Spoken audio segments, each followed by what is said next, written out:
The following program is being brought to you by the Farmhouse Cafe and Mind Body Spirit of Omaha.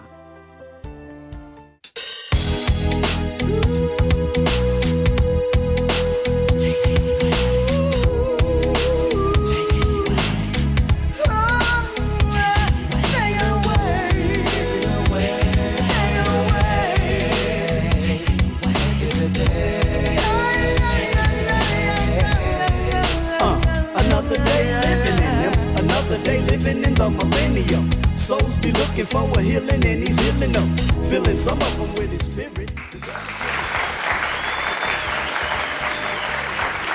My name is Robin Hesselgesser, and this is Hesselgesser on Purpose. Welcome to the show. Tonight I'm in the control room because I might be losing control later, but we have an audience full of people that have gained their control and going to show us how to do it. So let's start the show right now.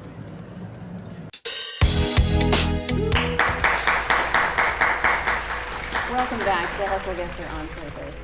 I would like to welcome everybody to the show. Tonight's show is all about redefining what senior care looks like. And there's nobody better that defines how to do that and to show us what their facility is like than Brookstone Meadows. So I'd like to welcome both of our guests to the show. We have Roger Vine. Roger, Robin, thank you so much for being here tonight. And Diane Bailey. Diane, thank you so much for being here.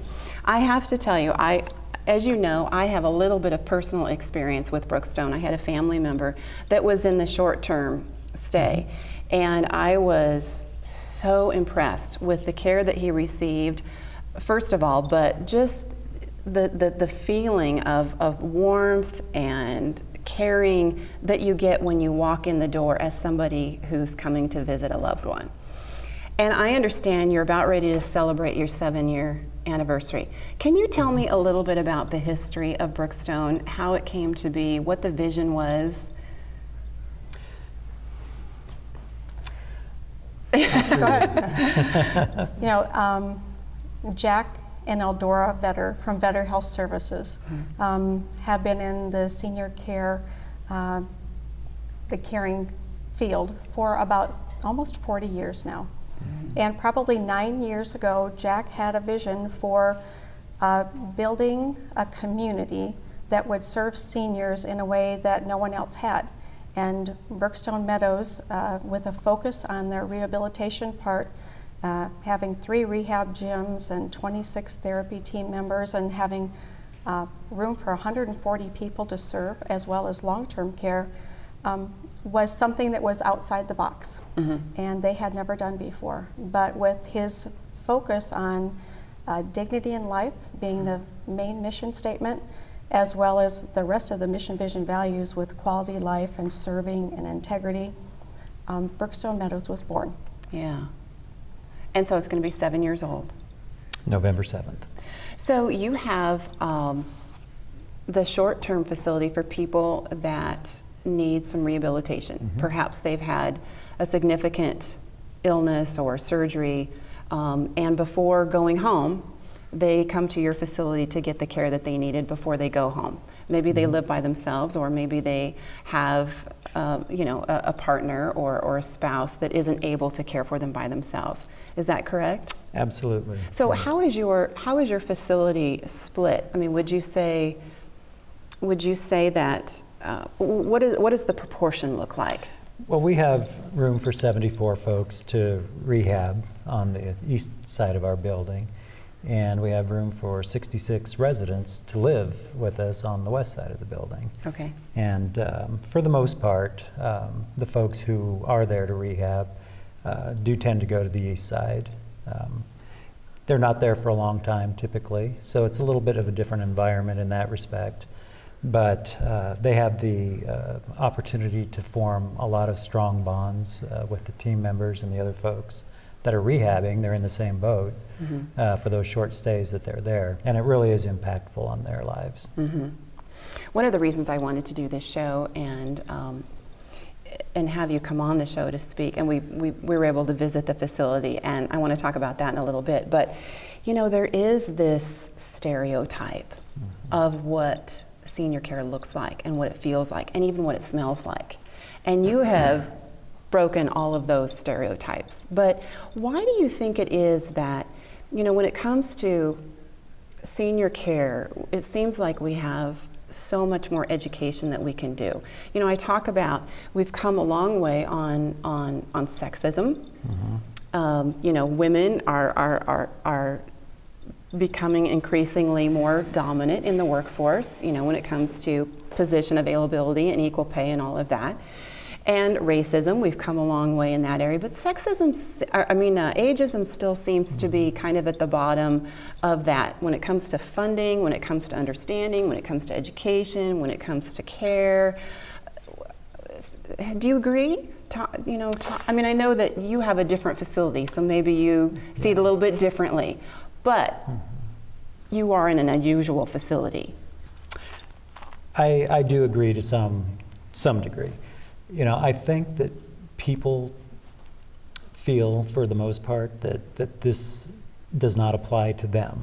It applies to somebody else, and that they can opt out to some degree until you're really right up against it, and it does impact you. So I think sometimes people don't really want to know until it's their family member or them that needs the services that we can provide. And I've often thought that maybe some fear was behind it, because when you're having to look at it, you're maybe facing your own mortality. You're maybe looking at, to some degree, I'm going to get there. So, do you feel that way? And that can be kind of scary, except that if we set ourselves in the right position now, the goal is to get there. I want to be her when I grow up. She is just amazing. She is amazing. She's 95. She's 95. And and we had the most wonderful conversation the other day. So I want to be her when I grow up, but I want to be able, the facility is just full of life, and you have activities and all of those things. But I didn't mean to interrupt you, but I feel strongly about that people, I want people to become more educated so they do get past the fear, so that they take a look at it before they're smacked in the face with it. And that's why we're here. Better Health Services is on a mission to change the view of long-term care. And whatever we can do to dispel some of those stereotypes, we want to do that. And we're in an unusual position, I think, because of the volume of people who come to us for short stay, that get to see what it is that we do, that maybe when they leave, they're not so afraid of what lies ahead. Yeah. Your facility is how big? How many we square have feet? We have room. Oh, it's 144,000 square feet. Okay, that's a little. It's pretty good size. Yeah, it's big. It's big, and you have state-of-the-art equipment. Diane, tell me a little bit about that zero gravity thingy-mabobber that I want to come try, just so I can say I did. we've got to have you try it. I want to be able to try it. If nobody films me, I don't know that that's a good idea, but. So tell us a little bit about that. Talk to us a little bit about what sets you apart, because I think it's whether it's your equipment, your processes, some of the ways that you go about things. Talk to us a little bit about that. Just ramble on. Sure. Jack, when he had a vision for Brookstone Meadows and what he wants to do as far as helping to change the view of long-term care and senior services, he didn't spare anything as far as if he felt this was going to be something that provided a greater quality of life and greater dignity of life for the people that we could care for at Brookstone Meadows, he was going to make sure that we had it. So any tool that a therapist could actually dream of, we have. And so you were talking about the Alter-G anti-gravity treadmill. Yeah. And that's a technical term for the zero gravity thingy Yes. that I was using. And it is a piece of equipment that actually is a treadmill. The base of it truly is a treadmill, but it actually has a part of it that can, as a patient steps into it or person steps in, they kind of are zipped into it, and it pressurizes around them. It helps stabilize that person so they can't fall. And then also for someone who has is not supposed to walk say they aren't supposed to have any weight on a leg or something like that, they can actually pressurize, take the body weight off to a certain percentage of that person's body weight. They can actually still have them do rehab without injuring the affected leg, so that they can still do something to help increase their stamina and keep them active without injuring anything or having a fall. That's amazing. It's truly amazing. One of the things that I was so impressed with your facility is the attention to detail. From the moment that you walk in, it feels like you've entered a home. And I know that you call your wings neighborhoods, and they're very much set up like a home. You have a lot of activities, you have social gathering places in every neighborhood. You have a process that I think is amazing. When you know someone is going to be your guest, it does feel like almost a hotel stay, in that you have their name on the door. You let them know that this was not an accident. We knew that you were coming, and we are welcoming you, and we're going to take care of you. And that's shown in, you have the music on or the TV on, and the linens are there, and their name is on the door, and the chocolates are on the pillow, and it's clean and inviting, and it doesn't smell like, again, what you think of a stereotypical long-term care facility looks and feels and smells like. So I applaud. It seems, there's such care and attention to detail, and that makes such a difference. One of the first times we were able to be into the facility, when I brought our producer in, is we met Lacey. And I don't know how old Lacey is, but she's probably half my age. And she was bouncing around and very vivacious and very excited about her job. And she was telling us that she was going to go elsewhere and had plans to do something else elsewhere, but Brookstone really grabbed a hold of her heart and soul, and she decided to stay. Yes. I imagine your turnover isn't very high. Well, it's higher than we would like, but there is good turnover. We have turnover because of our nurse aides who go back to nursing school. We have one fantastic nurse aide who's leaving for medical school. We hate to see her go. Yeah. But we certainly maintain a solid core group of folks who've been with us since we opened our doors too.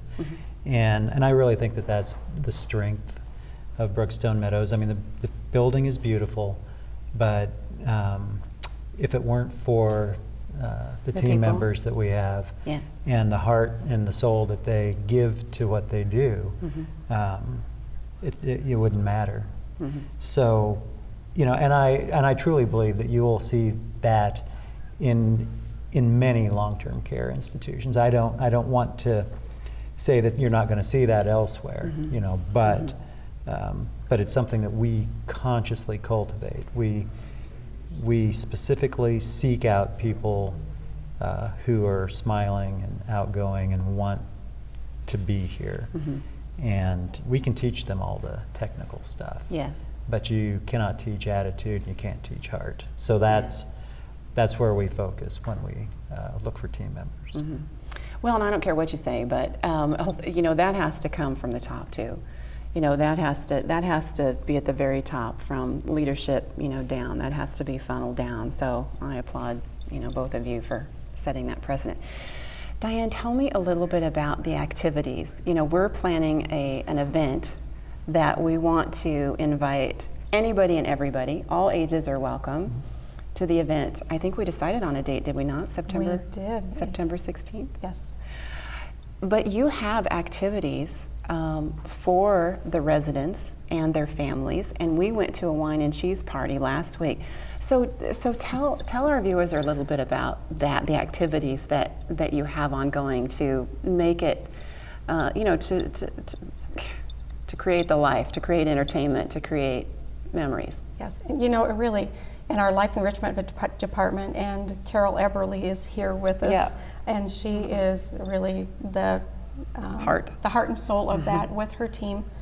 But it really does create the life in the facility. It really helps to create opportunities for people to enjoy life with their friends and families. And the wine and cheese event that you came to was one of the first things that we did very early on, and Jack Vetter was there, and he says, gee, well, we should make a great party out of this. And it has just grown and evolved, and we have wonderful music, and the food is incredible. We have a wonderful dietary staff.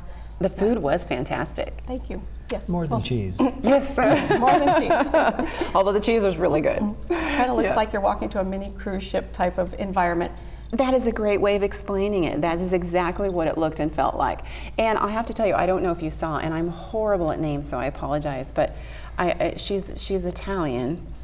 And I had I don't know, something, my producer probably spilled something on me, I don't know. But I had a little spot on my skirt. Before I turned around, she said, oh honey, I've got something for that. And she disappeared, and she went to her room, and she brought back a cloth and something, and I sat there, and she got this spot out of my skirt, and it was just amazing. I mean, it was just, but the energy in the room, you could tell that everybody was having a great time. And, you know, women were being serenaded by a nice looking gentleman who sang like Frank Sinatra. It was great. I was a little bit jealous. You know, they enjoy living life together. And the lady you were referring to is one of our family members, and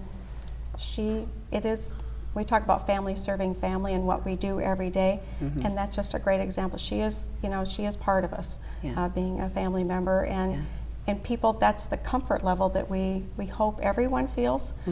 She's an exceptional lady anyway, but you know, that's the comfort level we hope people have with us, to feel that they can be a part of anything that they want to, in the amount of activities and things that we do. In fact, we're going out to dinner after this tonight. Ooh, where are you going? I'm not sure yet. You're buying it. Oh yeah. He's buying on the way home. Yeah, okay. Well then I think a steakhouse might be in order, or it'll be good. But you know, our teams are so involved with helping to make people's dreams come true, as well as providing activities that will help serve for a lot of different folks. And I think 2 weeks ago, the Life Enrichment team made sure that two friends who hadn't seen each other in a long time, one that lived with us and one that her friend was back home, they made sure that they took the one friend that lived with us to the hometown where they both had friendships, and they went and had a day together and spent the day, and just, you know, bringing back those memories and creating moments of just joy and life are so important for people. You know, just to add a little a personal touch, you know, maybe to help people. I don't. My mom was in a facility. She didn't live here, so unfortunately we weren't able to use Brookstone. But I was afraid. My daughter and I talked a little bit about it before it happened, and before we, as a family, made the decision. And I was afraid. I was worried that I was going to see her decline from that. And I was apprehensive, and I was concerned. But to your point, the exact opposite happened. She got her life back. She was able to make friends and participate in activities, whereas when she was at home, she really wasn't comfortable going out by herself that much anymore.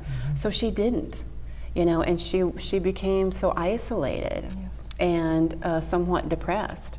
And so it was the best thing in the world, actually, for her to have that experience. And my daughter and I just felt so blessed that we were able to witness that metamorphosis and see her get her life back. And I see that at your facility. What would you tell people? You know, because I would imagine that part of the education that you at least want to do is not to wait until you're smacked in the face with it, or that you know, if you have because sometimes that's not a fun thing to do. You know, that's not a fun conversation to have. You know, as the baby boomers, you know, get older, it you know, and roles change. Often family members are having to, take a role of a parent, and what advice do you give? What do you tell people? Well, I guess the most important thing that I would say is that, even as a child of an aging parent, I would caution you against taking that parental role. Your parents are adults. They still need to be making those decisions. Our emphasis is not to take any control away, and that's what we would want. I know my kids are fantastic, but I really don't want them, making those major decisions for me. But having the conversation, and so that everybody, you communicate. So and those are tough conversations to have. But once you broach the subject and you open up, you might find that it's a better conversation than you might have anticipated. I've had to have that conversation with my mother, and trust me, it's not any easier for me just because I'm in this profession. But it's an important discussion to have just the same. Diane, let's get personal for a moment and forget he's here. So your background is radiology? Radiology and diagnostic ultrasound. Okay. So Yes. what brought you to this point? Why did you? This is your purpose, obviously. What brought you to this point? What spoke to you? What changed that direction for you? Really, I can say it was kind of one of those God moments in life that He showed me a way, and it was a door opened, and it was amazing. I've always loved working with people, and in the hospital settings and such like that, the inpatient side is a little bit different than, say, in this setting that we're in at Brookstone Meadows. But the opportunity that came and what I saw, that as I walked through Brookstone Meadows and it was still being built, the opportunity to just serve people in a capacity that they were offered so much dignity and so many things that I saw there that I hadn't seen with a previous experience I'd had with my own mother being in a care facility. And truly, I knew that I couldn't be anywhere else after hearing what Jack Vetter was saying about what his dream was for Brookstone Meadows, and it was incredible. So serving people in this way, whether it's a resident or a family member, someone coming in to visit that's maybe sometimes uncomfortable with what they might walk into, or just needing directions on where to go. Yeah. It's a great way to serve. Yeah. As we walked through the facility that day, you knew everybody's name, and you were able to tell me what everybody was going to do. You knew something a little bit personal about them. It just shows your level of care as a human being, and that radiates from you. It really does. Thank you. I'm assuming that people can come into the facility anytime. I'm assuming that you accept volunteers. Absolutely. Okay. So tell me a little bit about that, if people are interested in doing that. When we were at the wine and cheese party, I was able to speak to a couple. I don't know whether they both were, but at least one of them had been in the short-term care and then had come back to volunteer. Yes. Right? Were they both in? Just one of them. Just one of them. But just as anything in life, what is so important is just, that truly building relationships with people and finding out what their passion might be in life, and then kind of opening that door. And it was one of those things. They had talked with Carol Eberly, our life enrichment coordinator. They had that relationship that she developed with them, and they realized that they had a heart to serve people in this time, in this way, and they wanted to start on that journey. And it was the first night when you were there that they came to volunteer, and it was just the door opened, and you saw as they walked through it what a special thing that was for both of them. Yes, I mean they just. I have to tell you, I know I can get emotional at the tunnel walk at a Husker game, okay? But I mean, I can't. But I had goosebumps, and is it Marge? I'm terrible at names. Marge, you had me in tears, young lady. But it was just a fantastic experience, and I would encourage anybody to volunteer, to go see the facility, and we're looking forward to the event on September 16th, and more details on that will certainly follow. But is there anything else that you really want people to know about what you do and how you do it? You're expanding. Well, we are. We need more party space. I think you do need a bigger dance floor. I'm just saying. Exactly. We will be breaking ground soon on a community room expansion that is going to really enable us to really bring the community in even more than we have already, to interact with the folks at Brookstone Meadows, and we're really excited about it. And it'll probably be ready to go about Valentine's Day. Well, something to look forward to. That seems like a great day to have a grand opening, if you ask me. Lots of sweethearts. Lots of sweethearts, exactly. So we'll look forward to the event on September 16th. Now tell me again, how many staff members do you have? We have close to 250 between full and part-time team members. Okay. And like I said, a lot of them have been with us since we opened our doors. That's wonderful. Yeah. That's really wonderful. Well, I want to thank you both for being on the show tonight. Thank you for having us. Great, Diane. Thank you for your heart for those that we serve too, because you do have a heart. That's what sparked this whole thing, so thank you. Oh, well, Yes. thank you. Yes. Dang it. People make me cry. Right. Robin, How are you going to follow that comment? I can't. Okay. I don't even try. All right. Thank you again for joining us this evening. Again, my name is Robin Hesselgesser, reminding you to live your life on purpose. And if you'd like to know a little bit more how to do that, please feel free to contact me on my website. Good night. Another day living in them, another day living in the millennium. Souls be looking for a healing and he's healing them. Filling some of them with his spirit. The devil killing some of them softly cause they ain't trying to hear it. But listen, here it's the last and wicked, terrible, perilous times.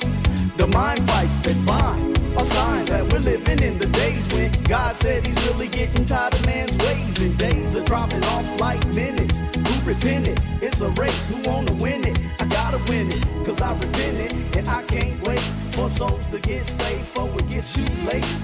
Fighting my mind, I gotta.